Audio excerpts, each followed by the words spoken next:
Welcome to the Intolerant Humanist, where we are intolerant of intolerance. I am your host, Ethan Lawless. And first, I would like to start with an apology.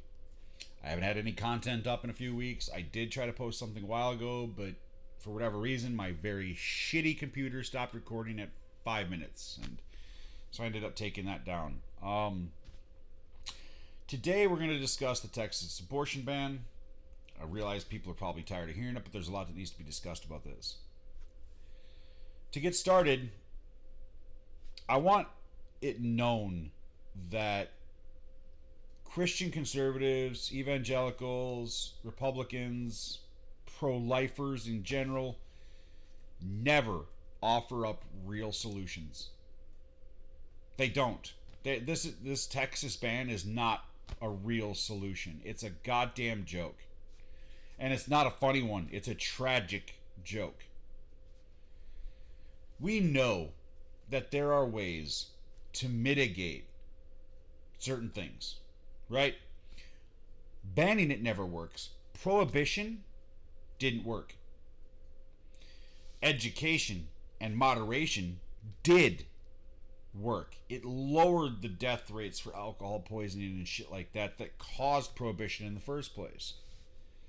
The war on drugs, we are getting better at that. We understand that the ban on drugs was the worst idea because it increased our incarceration rates drastically to the point where we had to create for-profit prisons to hold all the people that do drugs.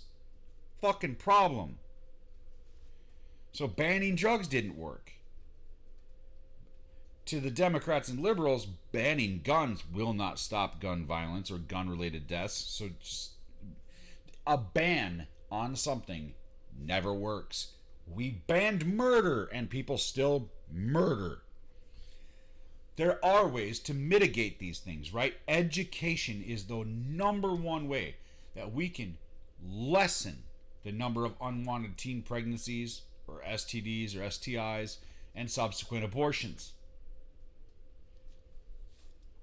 Giving women complete control over their own reproductive systems 100%, well maybe not 100%, will vastly lower overall abortion rates. This idea that an insurance company, and I do believe it was Trump that signed this in with an executive order, that an insurance company can deny contraceptive care to women based on a sincerely held religious belief, Hobby Lobby and shit like that.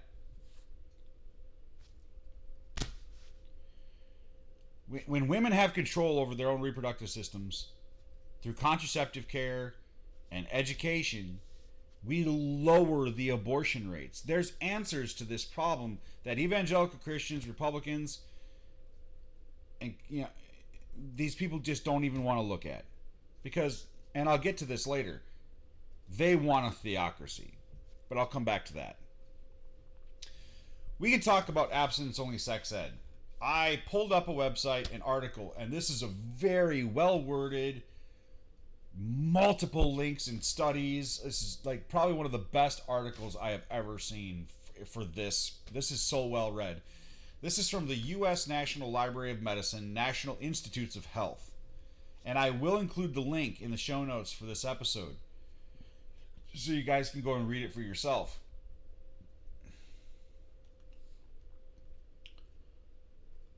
There is, let's see here. Okay, so here we go.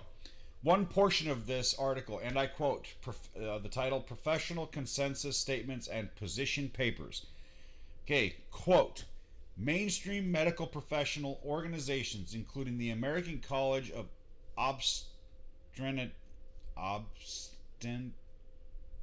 I can't pronounce their word. Obstetricians. Thank you. Gynecologists for the Society. Sorry. Sorry, let's start over again because I'm fucking stupid. Mainstream medical professional organizations, including the American College for Obstetricians and Gynecologists, the Society for Adolescent Medicine, the American Academy of Pediatrics, the American Medicine Association, and the American Public Health Association oppose abstinence-only education and endorse comprehensive sexuality education that includes both abstinence and accurate information about contraception, human sexuality, and STIs. The most comprehensive of these position papers is the Society for Adolescent Medicine position paper and accompanying review article, which describe the importance of scientific rigor as the cornerstone for policy and pragmatic decisions, as well as the troublesome ethical issues raised by deliberately withholding and distorting potentially life-saving information about contraception and STI prevention. End quote. Seriously, the pretty much entire medical field supports comprehensive sex education in public school systems because it reduces unwanted pregnancies and STIs. And abstinence, a cornerstone of abstinence sex education, is medical misinformation about effectiveness for contraceptive care and condoms and all of that stuff, like how even sex and all of that works. These Christians bold face fucking lie to children in school about sex. This is how dysfunctional these fuckers are. Like, sex just twists their fucking brain into a knot. There's one more part of this article I want to read quick.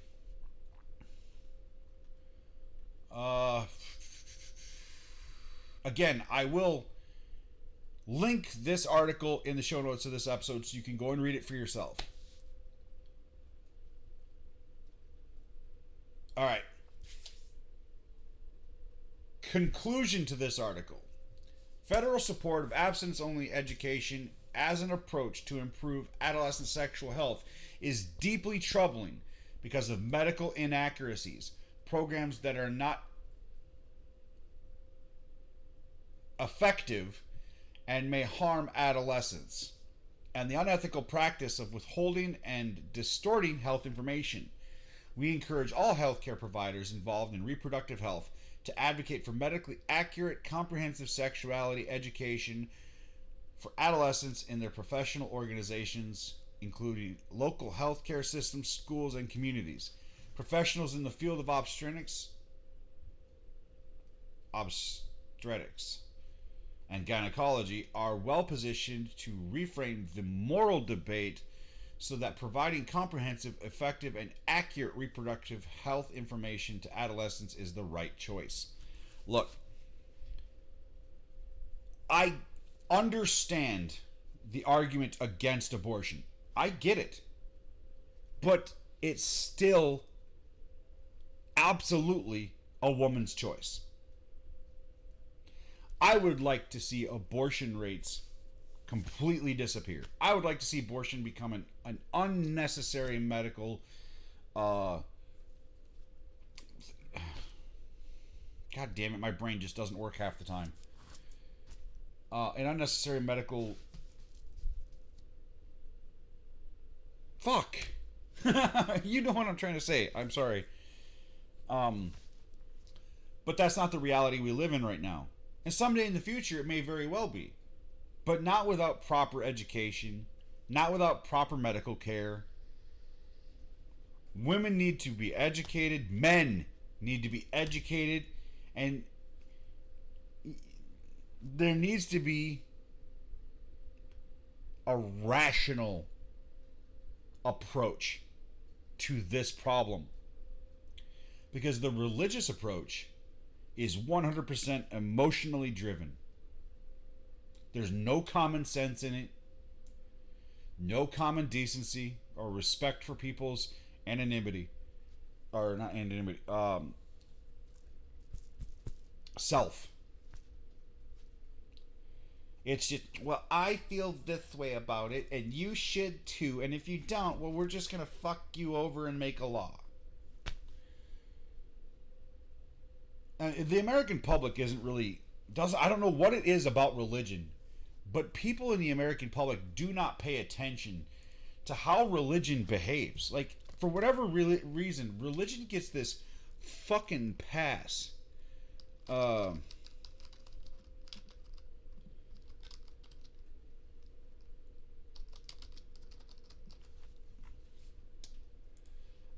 for just religion gives people a pass for the worst fucking human behavior. I will never understand it.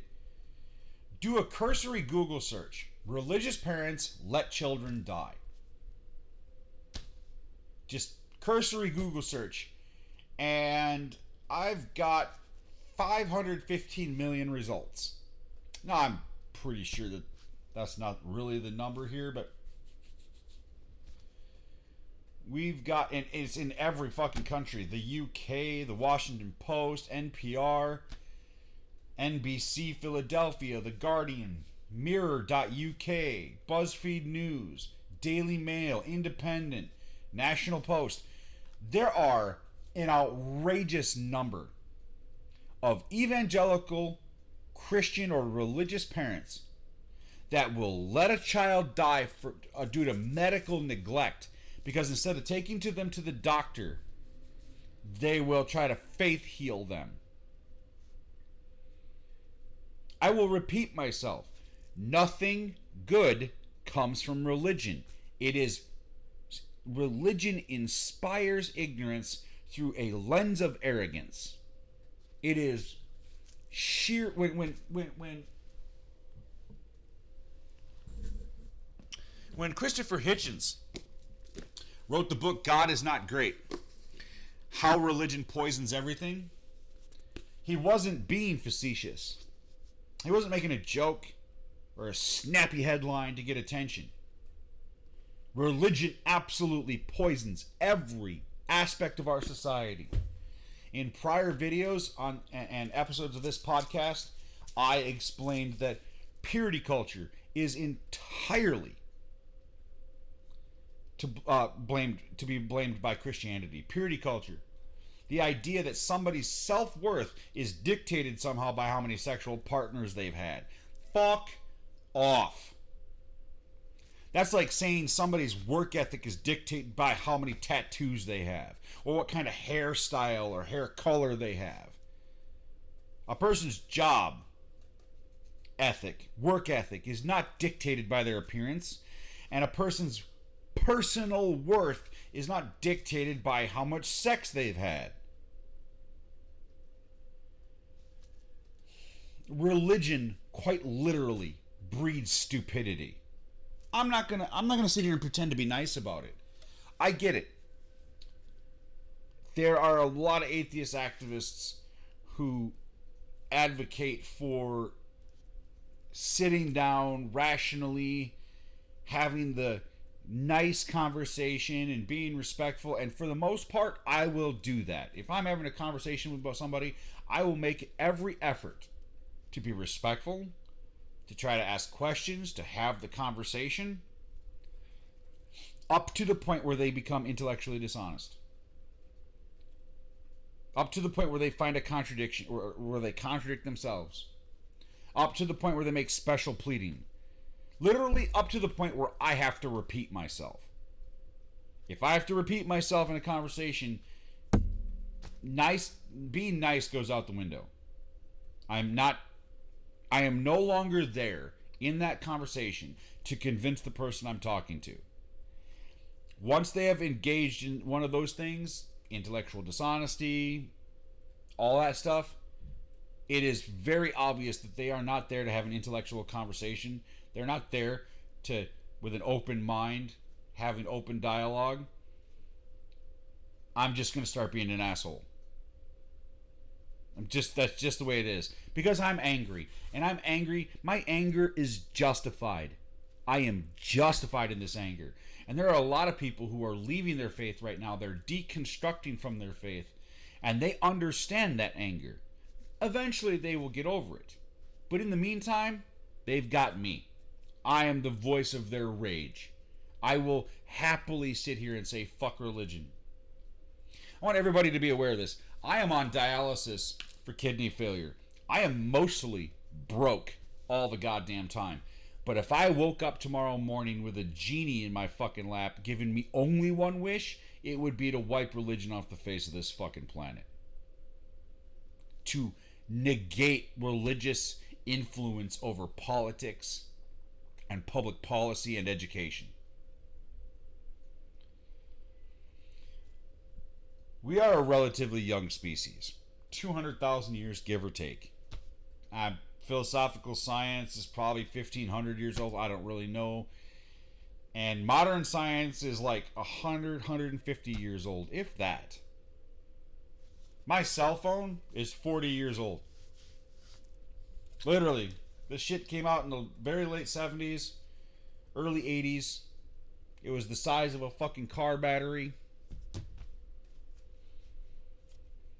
Did not carry information on it. And in less than 40 years, they turned this thing into a goddamn super powerful fucking computer that fits in my pocket and has the world's information at my fingertips. Everything you do in life, the food you eat, the car you drive, the job you go to, every single solitary aspect of your life was dictated by science. All of it. Except religion. The one thing that gets a pass.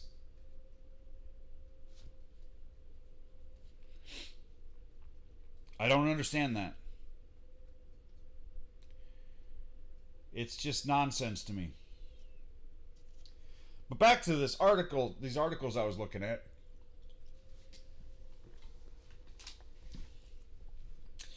I don't know which story it was. I read an article years ago. It might have been from like 2013. Some people have heard about it. Other people haven't yet. But I know that there was a family of like 7. And I think they lived in Georgia. I don't know. And it was mom, dad, and 5 children. 3 of their children died due to medical neglect. Easily curable things like pneumonia. The state of Georgia did not step in and remove children from this home until the 3rd one died. That's bullshit. 1 child dying from medical neglect. 1. Should have had those parents in fucking prison and those children in a safer home. But it's religion. So it gets a pass up to a point. Catholic priests in the United States and the world over again can consistently fuck children. And do you think there's anything being done about it? And it's not just Catholics. Baptists, Jehovah's Witnesses, Mormons, all of the denominations of Christianity, all of them have sex scandals involving children.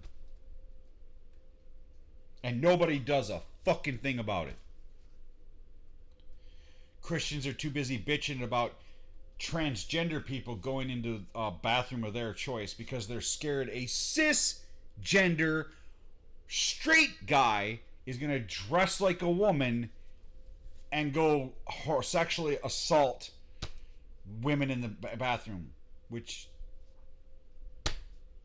yeah, let's punish transgender people for that, right? Because that's transgender people's fault, isn't it? That a cisgender straight man would dress like a woman for the intention of assaulting other women. Yeah. Christians are fucking just insane. The anti-vax movement, the anti-science movement, just is all religion. The largest super spreader events in the United States, actually in the world, was religiously inspired. Churches in the United States that refuse to shut down, refuse to wear masks, refuse to social distance, and now refuse to become vaccinated because they have a religious exemption. Lost track of how many times I've been on TikTok and I've seen a comment that went something to the line of, well, when it's my time, it's just going to be my time, and Jesus is going to call me home, so I'm just not going to do the vaccine or wear a mask or socially distance. I'm just going to wait for Jesus. If it's my time, it's my time. What a waste of fucking life. How dumb are you that you would think something like that? Here, I have 3 kids. You know what? Fuck it. If Jesus calls me home, fuck my kids. It doesn't matter. I don't need to be here to take care of them. I don't need to consider my health to take care of my kids. I can just die and they can kind of fend for them fucking selves, right? People are fucking so inconsiderate and stupid when it comes to religion. Again, I'm going to repeat it. Religion is the excuse given by shitty people to be shitty people. And a lot of people are going to say, well, religious people are indoctrinated. It's not necessarily their fault. Bullshit. You reach the age of adulthood, you can tell the difference between fact and fiction. You know, the people were rallying against the idea that religion is a mental illness. I'm sorry, I completely disagree. Based on the behavior of people that are religious, I absolutely disagree with the idea that it's not some type of mental illness. It absolutely has to be, or at least it inspires some type of mental illness. To the degree that some religious people are intellectually dishonest, it's maddening. Maddening. And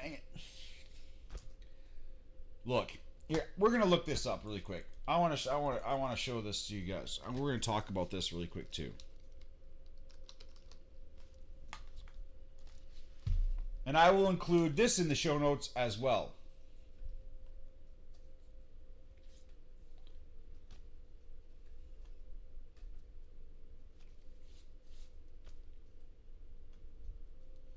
So we can, I don't know, we can do blitzwatch.org, or we can do the Wikipedia page for Project Blitz. I'll do blitzwatch.org. We're gonna talk about this. So, excuse me. Project Blitz, the Christian nationalist attack on America. Extremists are leading a coordinated attack on LGBTQ rights, access to reproductive health care, and religious equality across the nation.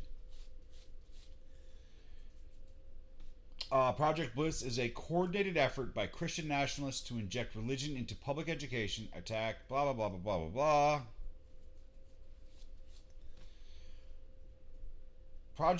The Project Blitz guide receives yearly updates to its playbook, contains 116 pages and 20 model bills. In 2018, over 70 Project Blitz-related bills were introduced to state legislatures across the country. In late 2018, the playbook was expanded to 148 pages.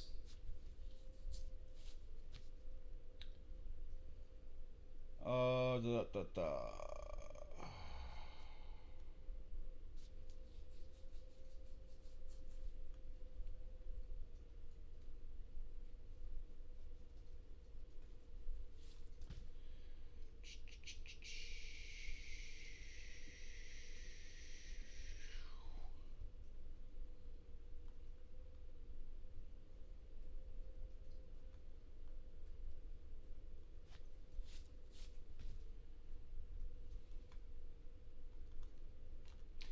Yeah, there's a lot to this. So, Project Blitz's dangerous model bills. So they have like Bible classes in public school. Hell no.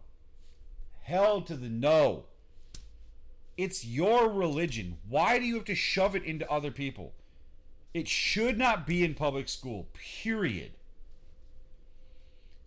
In God We Trust, on license plate, on our money, which is already kind of a thing. Teaching, okay, so nationwide motto, MOTTO, display laws, national motto, license plate funding.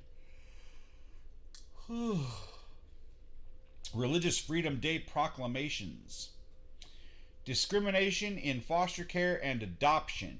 Religious refusals in health care. Which I kind of want to click on that one.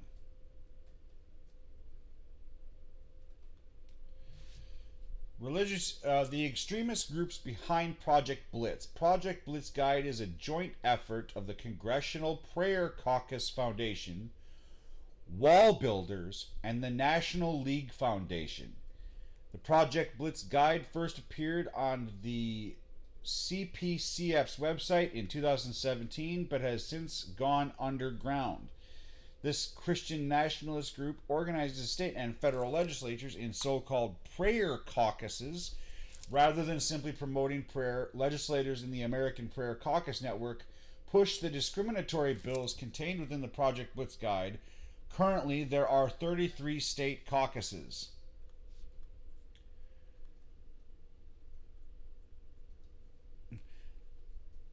Like, how can you not see this as a thing? And how can you not recognize that this is a really bad fucking idea? Like, can you imagine the horror of turning America into a Christian theocracy?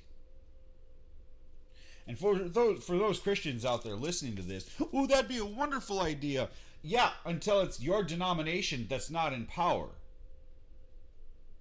There are a lot of different denominations of Christianity in the United States. And all of them disagree with each other. So who gets the power then?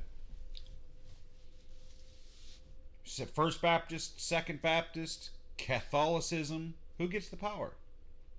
You divide the country up by religious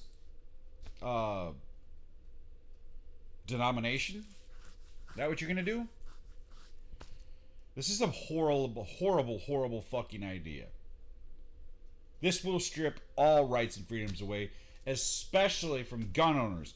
Because if you think religion is just going to sit idly by while you have the ability to challenge it, no, absolutely not. They will eventually come for your guns, and the